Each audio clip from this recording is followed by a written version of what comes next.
Nahed Khairallah is a relentless advocate for the extraordinary potential of fast-growing startups. Over the last decade, he has built a track record of transforming seven-figure companies into nine-figure powerhouses by turning HR into rocket fuel for their growth.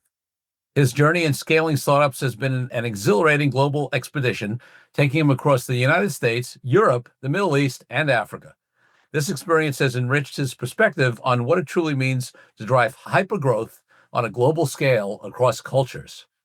At Glorious Gaming, Nahed spearheaded the expansion from 40 to over 100 employees across 25 countries within 8 months, implementing innovative HR programs that fueled rapid growth and led the company to being named the fourth fastest growing company in Dallas. And then at Accumulative Synergy, he guided the company from a 20-person startup to over 150 employees within 18 months, achieving operational savings of over $2 million annually by building a lean and scalable HR operation. Nahed, welcome to the podcast. Thanks, Corey. Glad to be here. Well, listen, folks, I'm super excited to have Nahed on. I actually love it. Sometimes we have guests on who, by their bios, clearly, obviously deal people, whether they're investment bankers or whether they're, entrepreneurs who've sold a company. And then we have folks on that you may wonder what the deal connection is in their bio. And we get to discover that during this podcast because, it is a deals podcast and we only have people on who have a deal angle. So we'll get to discover it this time. But before we get to all that, Nahed, I want to take you back to when you were a little kid growing up, maybe 8, 10, 12 years old. What did you want to be? Because I'm guessing it had nothing to do with what you're doing now, but maybe I'm wrong. Maybe HR and deals and scaling, hyperscaling companies was something you thought about as an 8-year-old, but I'm guessing not. No, that's an amazing question. I actually wanted to be a cardiologist of all things. And there's a funny story behind it. I was always like the top of my class in biology, always loved the sciences and so forth.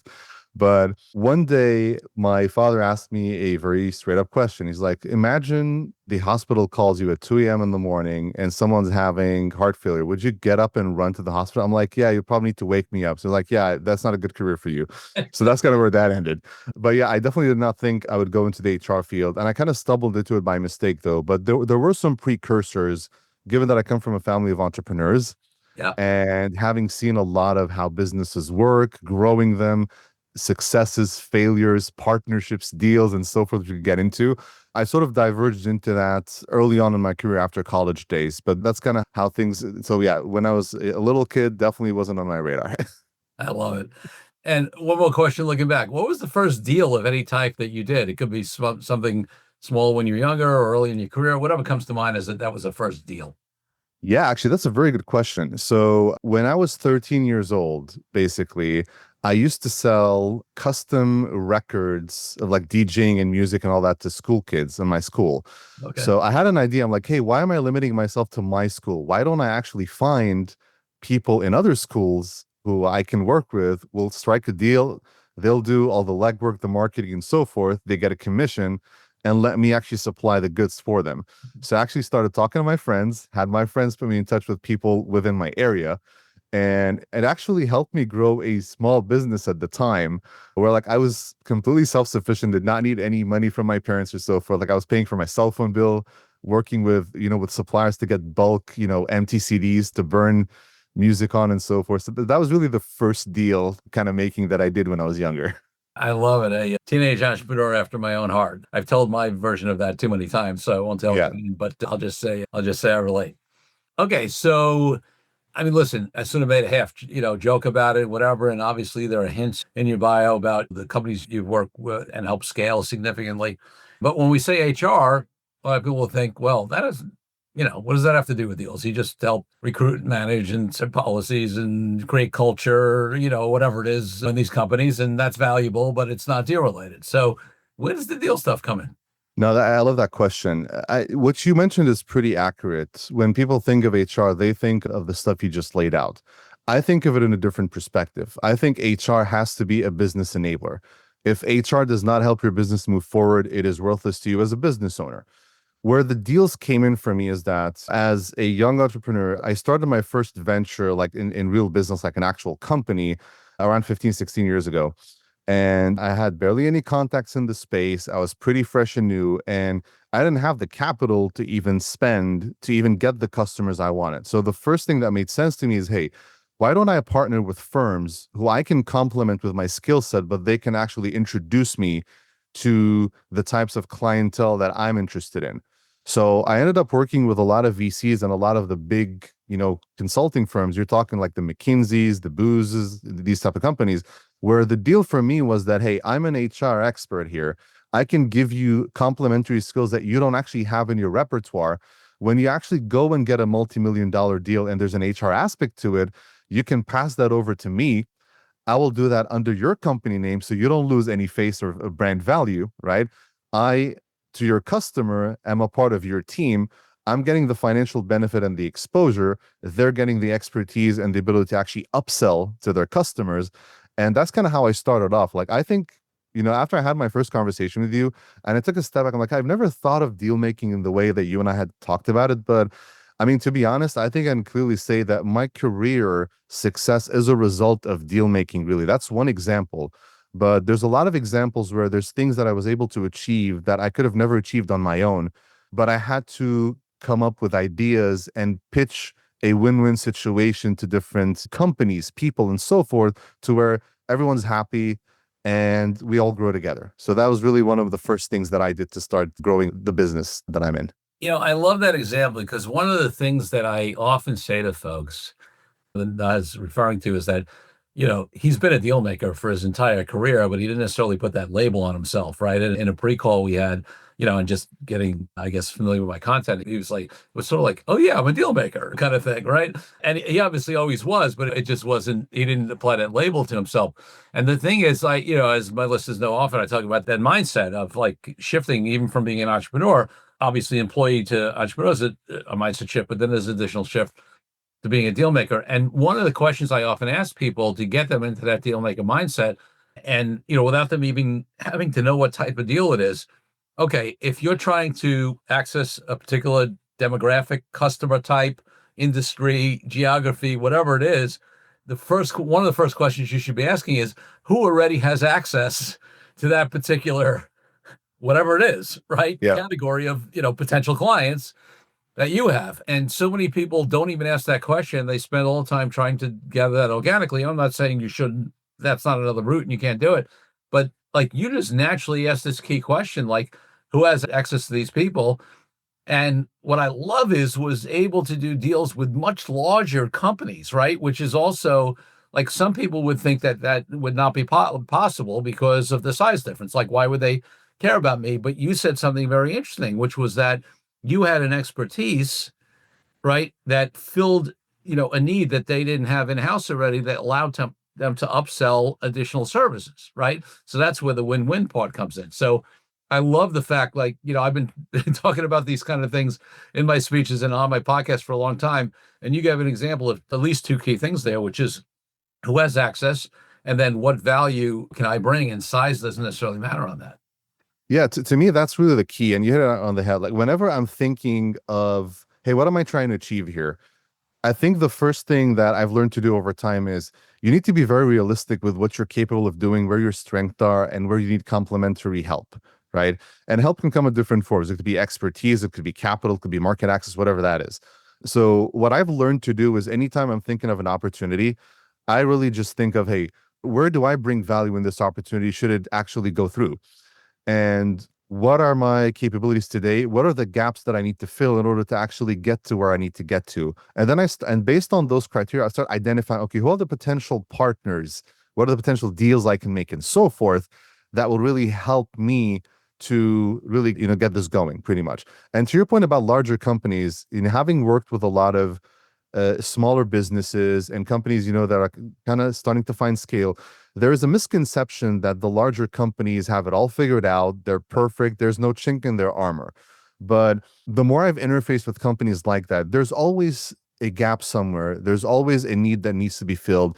And it's really about how you position it, because a lot of times people think of them as competitors. Like for me, those companies aren't my competitors and I'm not their competitor because we operate in different spaces. But when we come together, we can actually grasp a lot of the same markets and it's a win-win and there's no cannibalization from one partner to the other. So that's kind of the angle I always look at when I'm thinking of these things.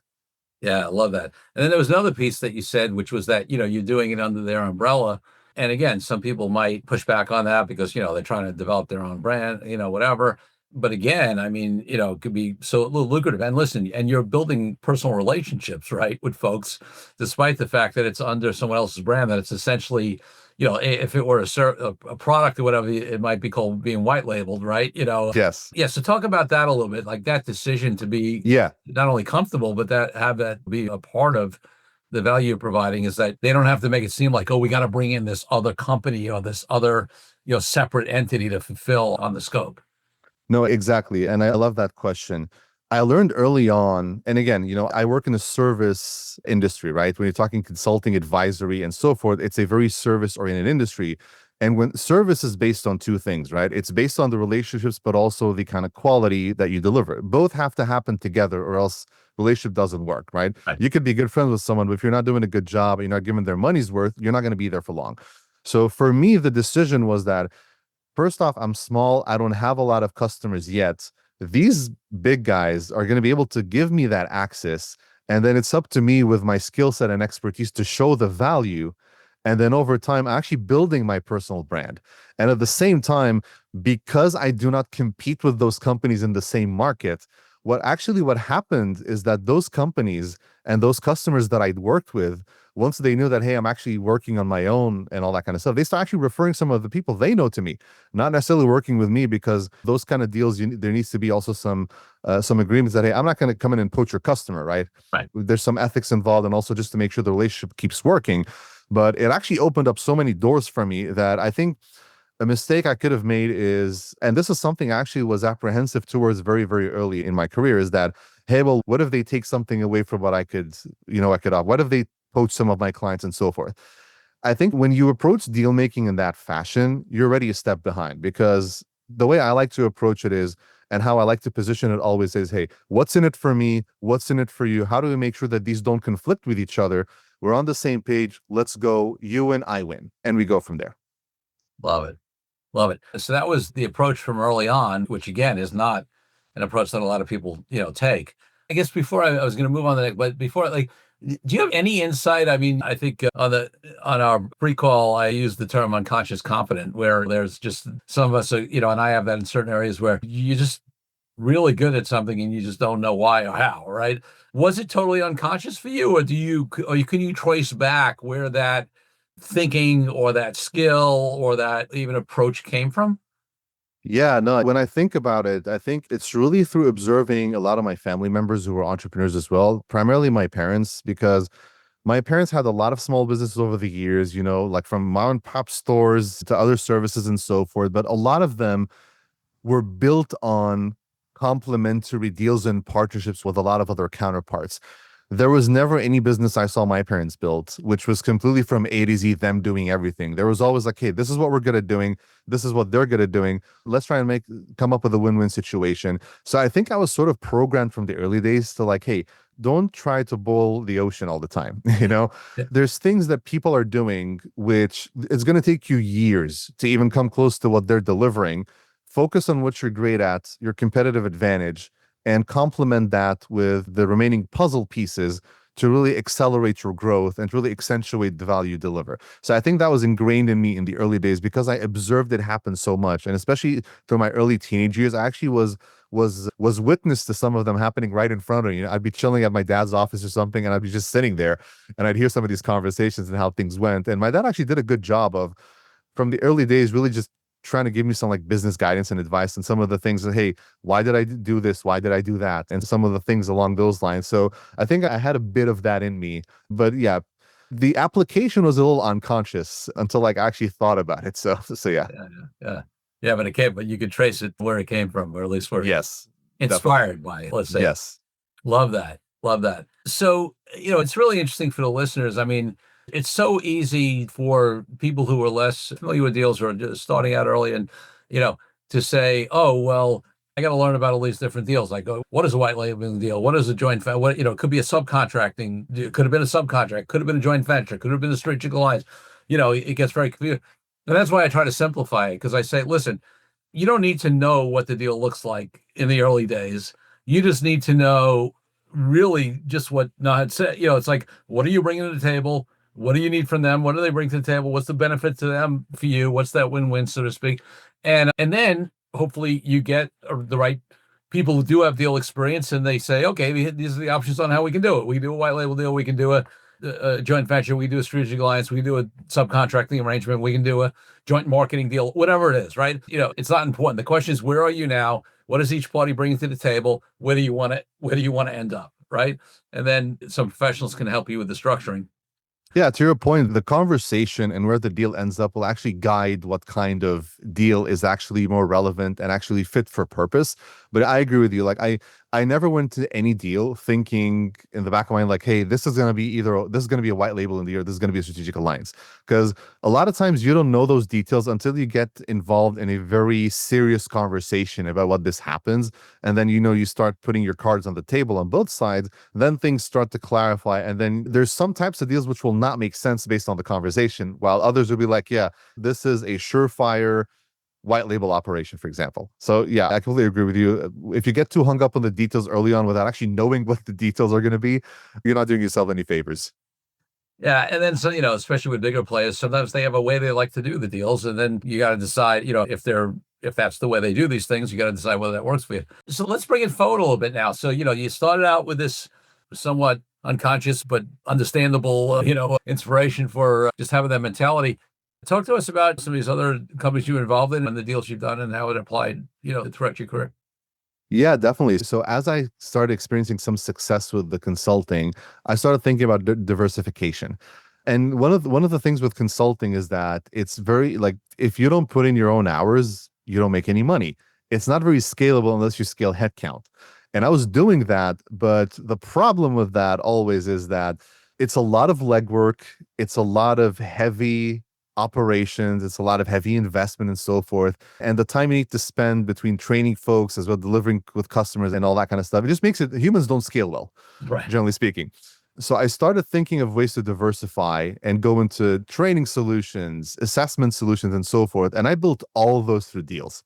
So, for example, today, a core part of my business is offering leadership assessments and competency assessments on things, like behavioral traits on the job, emotional intelligence, and so forth. I actually have a partnership and deal with a US-based company. And the way the deal happened initially is we were having initial conversations about my ability to actually work with them. And they used to work only with big time clients. So like the minimum quantities that they needed, I just couldn't supply. So I came up with an idea. I'm originally from Beirut, Lebanon. I'm a native Arabic speaker and I have a lot of contacts there. That was a market which they weren't able to penetrate well. And they tried before, and it just happened through the flow of the conversation with the founder. I'm like, hey, I have an idea. I actually have a lot of business in that region. I can translate your solutions for you. I'll bear the cost of that, but you will give me access to exclusively sell in that region, right? Without that minimum quantity, because hey, I'm just getting started. I can't guarantee you that. So I traded in me putting in a small investment using my contacts to give them access to a market which they didn't have access to, and just working out. That deal is still active today. It's been 8 years almost, and it's been going smoothly. It's been growing year over year. So that's one example. But today, basically, I still have a lot of these relationships. Like I think a big part of my business success is a lot of partners that a lot of people, when they talk to me, and I think to other similar people, is that a lot of these deals happen under the curtain, behind the curtains. Customer doesn't see any of that, generally Right. speaking. If someone meets me, they'll think it's a one-person operation. I'm doing everything on my own. But no, there's a lot of people in different parts of the world doing different things, that are helping me out. And I focus on what I do best, which is, delivering the kind of advice that I work with startups and helping them scale. But all the complementary pieces, I have a support team that helps me. And all of them are partners, either some are contractors, but a lot of them are actually partner entities that I work with that no one knows exist. But they're on the back end. They're part of the engine that gets everything running. And that's helped me actually grow because I handle more customers today than I've ever had with a lower number of people on my team. The actual profitability has gone up significantly because I don't bear a lot of the operating expenditures of my partners. We have all these deals that work for both of us in different contexts. Everyone's happy. And that's kind of how I've been doing things, for, 15 years or so. Love it. And listen, now, I mean, these types of deals have been done forever and, in various ways, but obviously the nature of the global economy and the ease of communication and, even certain platforms, if you're talking about contractors at a very basic level, certainly it's just made it so much more viable and easy and ability to find people and to even vet people and to, so more of an argument for this kind of stuff than there's ever been, really. Exactly, exactly. And especially in my space in the HR field, a lot of the companies I work with today, I've barely worked with a company in the past 10 years, maybe, that is exclusively local to the market they're in. And especially, with a lot of the companies I also tend to work with are in the technology space, the SaaS, health tech, and so forth. By nature of their business, it's a global business, whether you admit it or not, Right. because you're online, anyone can come and ask for your services, and you need to be ready to deliver on them. And that actually helped a lot. A lot of the partnerships I built actually gave me access to a lot of markets. I don't live in Europe. I've never lived in Europe, but I have customers in Europe. I've never even done any business development in Europe. It's my partners who actually refer customers to me right now. Same thing in Africa, right? And so forth. So it's a lot of that growth, the global, has also come from the partnerships that have been able to develop over the years as well. Love that. And when we use the word partnerships, that's the general term that people call it. But again, I mean, and you can give more specificity or not, obviously not names of, partners necessarily, but like a partnership. I mean, you can have a contractual joint venture. You can co-own a company together, which is a company joint venture. You can have a contractual, a strategic alliance. You can have a contract agreement, and they're all business partnerships, so to speak. So do you have a way that you generally structure these partnerships, or are they dependent upon who it is and that kind of stuff? Yeah, I think it's for me, it's dependent on, first off, what is the goal I'm trying to achieve? And second of all, the partner themselves. And also because I also want to take into account what works for them. Because I learned early on, when you might be a good negotiator or a good deal maker, so forth, but if you sway a deal too much in your favor, it doesn't last very long. Problems show up very early in the process, and you end up worse for it, because there's nothing worse than saying, okay, I found my partner in crime, and all of a sudden I need to reset this whole thing again. And that usually takes a lot of time to build trust, the relationships, the contact, and so forth. So for me, there's a few models that I would say are common amongst most of the partners that I deal with, right?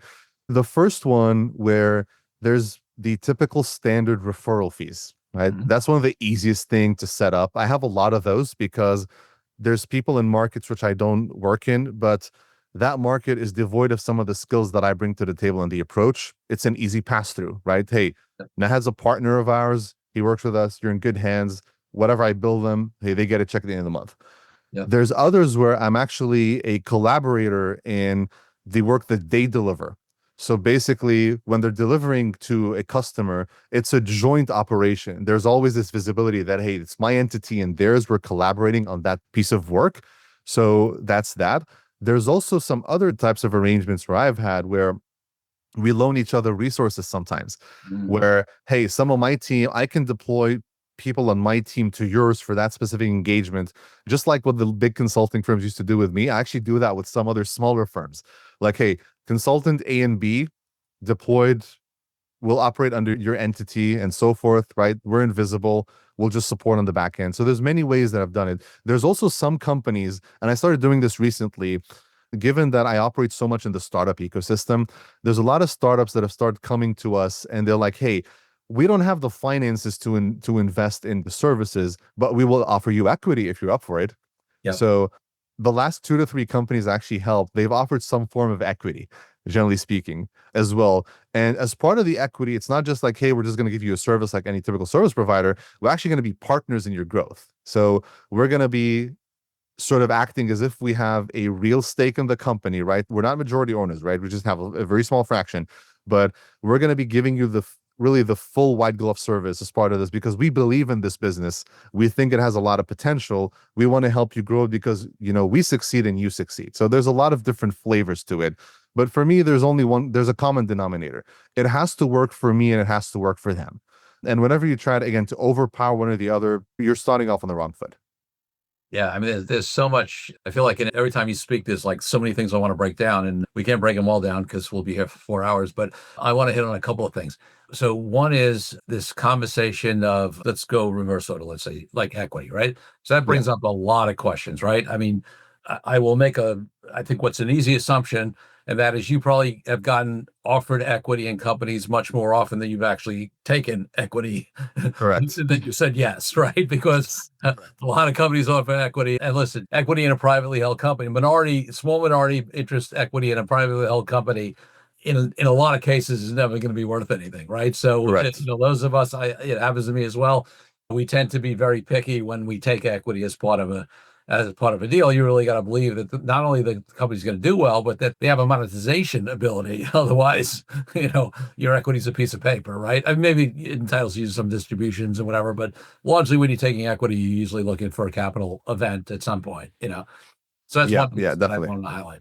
Yeah. No, I agree. And when I look at these things, again, when we started talking, I mentioned that HR has to enable the business. And from my perspective, whenever I analyze or evaluate any deal, be it me working with a client or even taking equity or so forth, I study what the business fundamentals are. Like, hey, some things you mentioned, is this business viable? Is there an exit strategy? What is it? What's the monetization strategy? What's our potential? What's our EBITDA today? What is it going to be in a couple of years based on projections? So again, yeah, you don't want to take equity in a company where there isn't really going to be any value. But also, I think it's when I've learned that when you take the time to really vet these things and be upfront about, all the things that, hey, you think work, the things that you probably have some apprehensions about, things actually work out better. And the transparency is kind of the best thing when you're entering a deal that lasts. I mean, all the deals that I've had last a long time, they've been built in early days on transparency and being upfront. The deals that have failed miserably have been the ones where something was just not revealed. There was bad intent, generally speaking, which is always unfortunate. Yeah, totally. And you raised something as well that was funny. I had a conversation this morning with somebody who will be a future guest on the DealQuest podcast. I won't tease it all that much, but let me just say this guy has negotiated deals, WTO, World Trade Deals, was involved with Brexit negotiations. Like we're talking about like very significant things. And he raised, I don't want to get into politics, but he did raise the concept in light of, let's say, a certain US politician's negotiating approach and the fact that there's a difference between getting a deal signed or closed and having the deal really work, right? And it goes back to the point that you raised, which is that if you are able to leverage a much better deal for yourself in any negotiation, that really is not great for the other side, but they take it for whatever reason. Maybe they're desperate, they need the money, whatever, they want to get in, whatever it is. That's a deal that's never going to work. They're always going to be looking for a way to get it back, or they're not going to be as motivated, or whatever. So I love that you raised that, and it proves out because you said you've had, I mean, such long-term partnerships, right? And nobody stays in an abusive relationship, so to speak, Right. longer than they need to. They only stay if it really is working. Exactly. And there's also sometimes where deals don't work when you kind of try to rush into some without any bad intent from any other side. But I've been through some deals in my early days where I kind of rushed into the deal because I thought very short term, like, Yes. hey, I have this opportunity in front of me. I need that deal to make it work. But didn't think beyond that and didn't actually spend the time and effort to actually fully understand what I was getting into. And it got me into some really bad relationships that I had to really just run away from. So that's also something that's, bad deals don't always happen just because there's malintent from one part or the other. It might be because you haven't done the due diligence you need to do to think this out. Because again, true partnerships and true deals, they will only last if you think long term, not only think, hey, it's not a quick buck or, trying to take advantage on a very short term. Those really just don't play out well. Yeah. Yeah. And then the other thing that in what you said is this conversation of deals that support each other with capacity, right? And that's a fascinating thing. And I think, that's like we actually had a situation in my law firm in the first 2 quarters, or really first 5 months of last year, where we were growing. We needed to hire another attorney. We were interviewing for that. And then on top of that, so we were a little trying to catch up in terms of capacity to start with.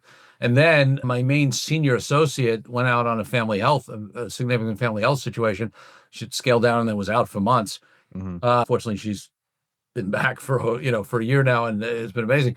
But in that time, and then we were in trouble, right? So what were our options at that point? Or we could have rushed to try to hire anybody to get a body in, which of course that sort of goes to your like rushing a deal, same thing with rushing Yeah. a hire.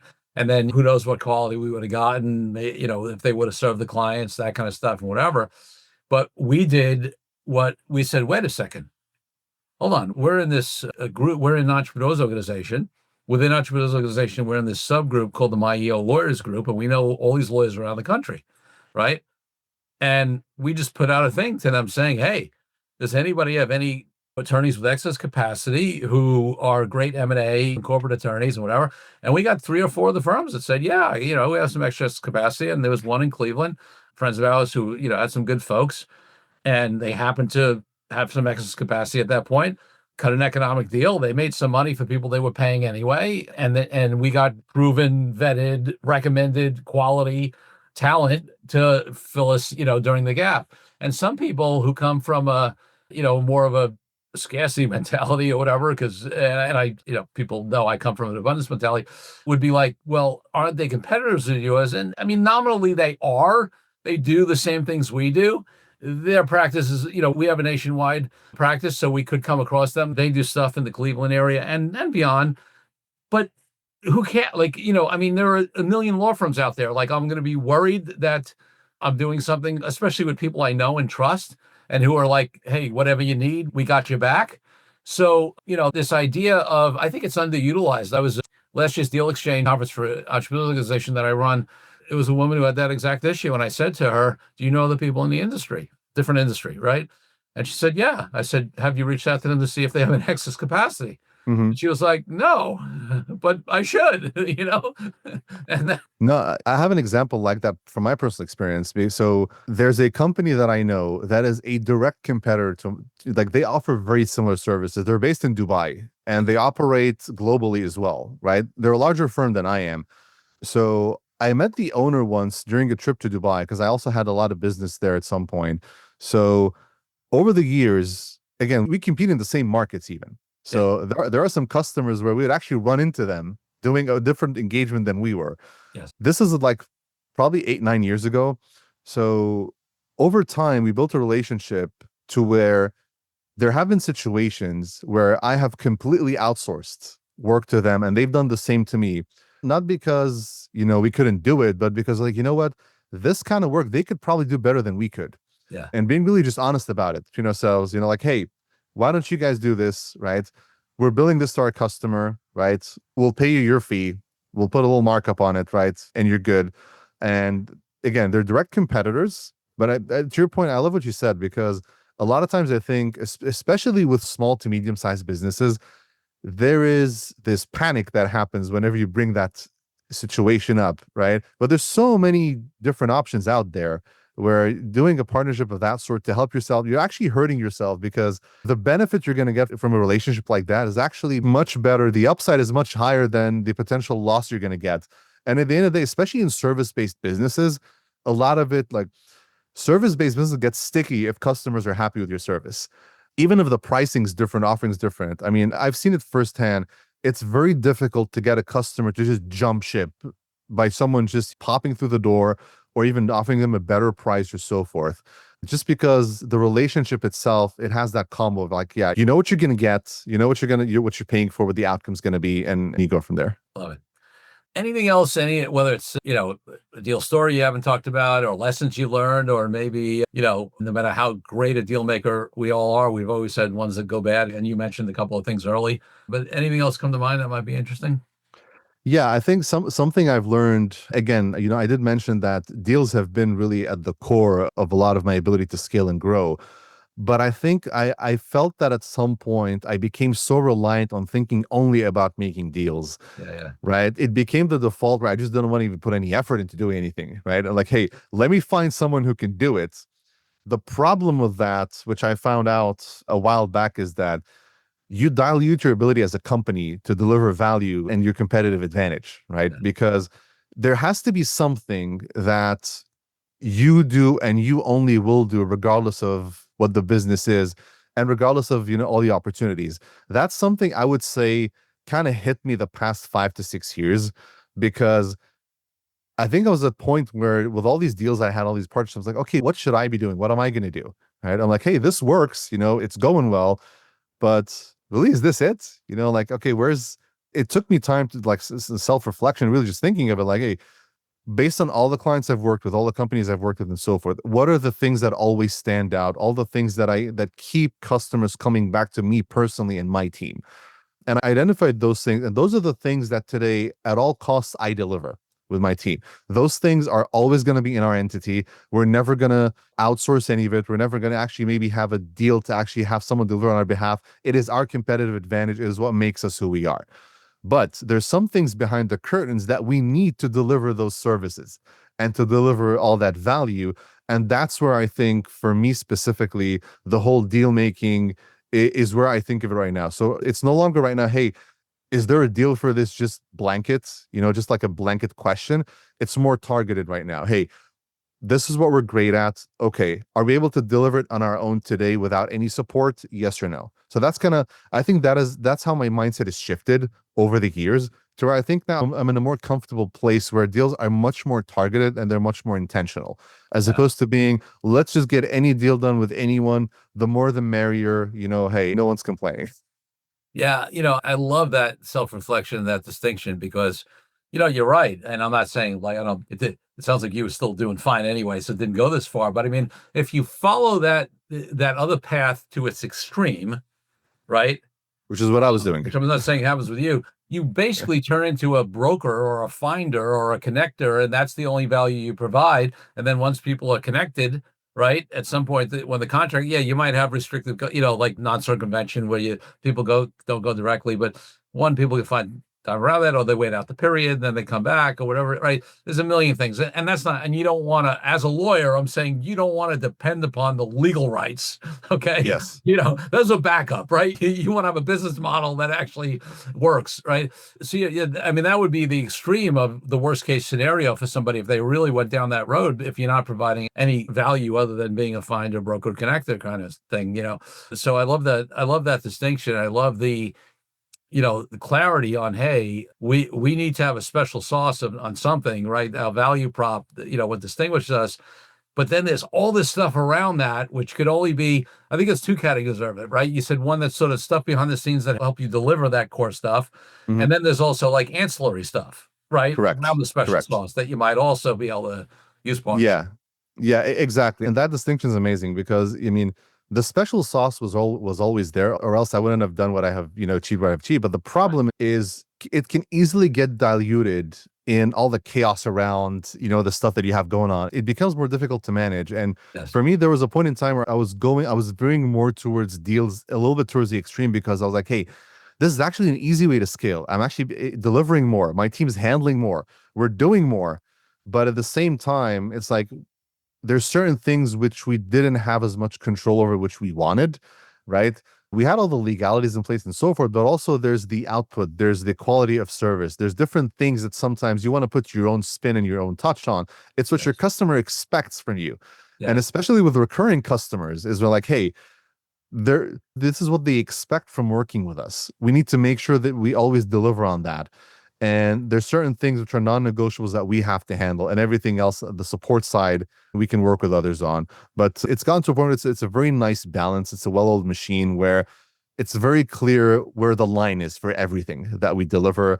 And not only for me, but also the people who work with me, they know very well that, hey, these are things that will always be done by us. These are things that, hey, there is potential opportunities for partnerships and deals, because they're not our competitive advantage. They're not part of our core offering. They're an ancillary offering or a support offering, whatever that is. And then we see, hey, what's the best way to deliver that, but also within the confines of what our customers expect from us.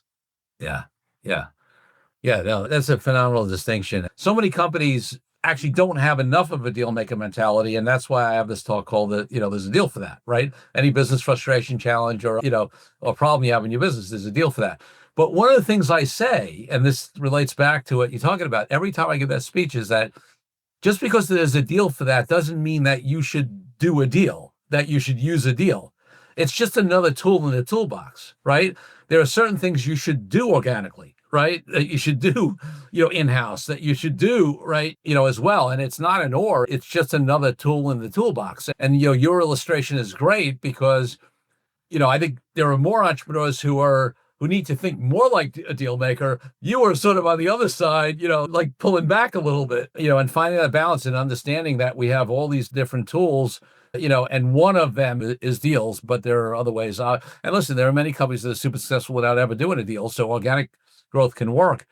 It's just that, like anything else, if you have more, options, more tools in the toolbox, more solutions on how you can fix a problem or take advantage of an opportunity, the odds are better. And, as evidenced by these companies we talked about early on in your bio and whatever, and the level of, I mean, when you have a company scale from 7 to 9 figures, we're talking about like, that's significant. That's, a couple of serious turns there.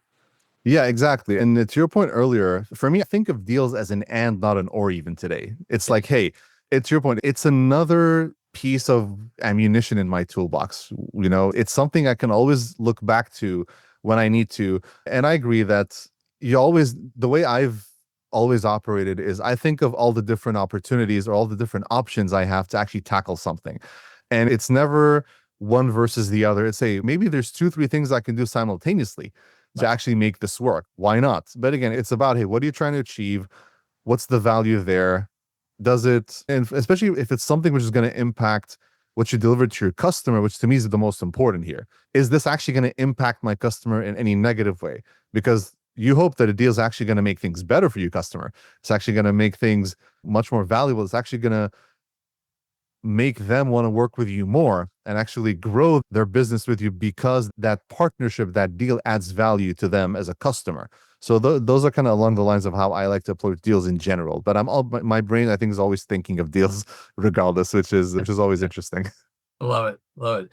So before I ask you, my second to last question is going to be asking you to give contact information so people can find out. But before you do that, leading into that, we've alluded to it, right, in terms of types of client sectors, whatever. But I want to give you an opportunity to really talk about like who you work with, who's your ideal client, size of company, industries, type like that, and then give people some information on where they can find out more about you.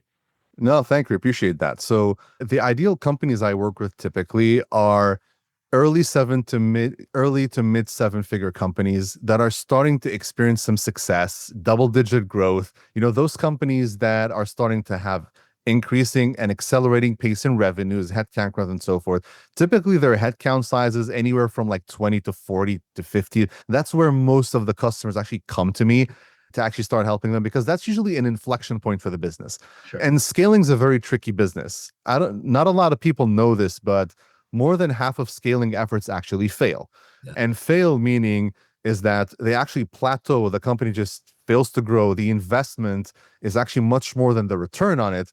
Or sometimes the scaling actually bankrupts the firm. Yes. Because it's so premature to where the revenues don't even catch up and the company actually just falls flat. So it's a very sensitive time frame. So those are the types of companies I work with the most. In terms of industry, most of the industries I work with today are within the tech space, the software space, hardware technology, e-commerce, and fintech. Those are really the most ones I work with. Healthcare technology, mostly around the software product side of things. There's also a lot of work that I've done previously with companies in the retail space even and so forth. But it's been like the past 10 years have been so focused on the technology space, really, because those are really the companies that have the biggest number of representation in today's economy, but also the ones that typically have this kind of hockey stick curve a lot of time where they kind of need the kind of services that I offer, because I'm usually not the right person for a company which is very stable growth. It's a hum-ho, kind of operation, because I'm like, it's not a good fit because that's not what I specialize in. You can get anyone to help you with that and so forth. And that's kind of the operation. Those are the kind of companies that typically are, I would say, the ideal fit. And the people I work with typically are either the founders, the leadership team, the people who are making the decisions on these like big investments and big operational moves and so forth, to help them make the right decisions and really help the company scale, as opposed to, hitting some of those ceilings we were talking about earlier. Right. So where can people find out more? Yeah, so best way to find me, you can go to my website at organizedchaos.fyi. That's the name of the company, and which I felt was a very fitting name given the space we operate in. I can be reached on LinkedIn as well, or via email. It's hello@organizedchaos.fyi. I respond personally to all my emails and all my messages. So yeah, I'm always open to a chat for people who are interested in having a talk. They want to pick my brain for ideas and so forth. Happy to do that. Great, great. So now my final question on the podcast is about my highest value in life, which is freedom. And for me, that means everything from freedom around the world for people from oppression to I've been an entrepreneur for decades and I haven't had a boss. What does freedom mean to you, and how does it impact your life and business?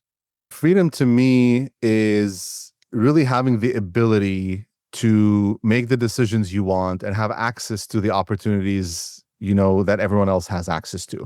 The reason I say this is because I originally come from Lebanon. It's a third world country where, having lived in the US for so long and so forth, you see how sometimes just being born in a place gives you more freedoms and access. It's kind of like just going to the casino and hoping you hit the jackpot in some cases.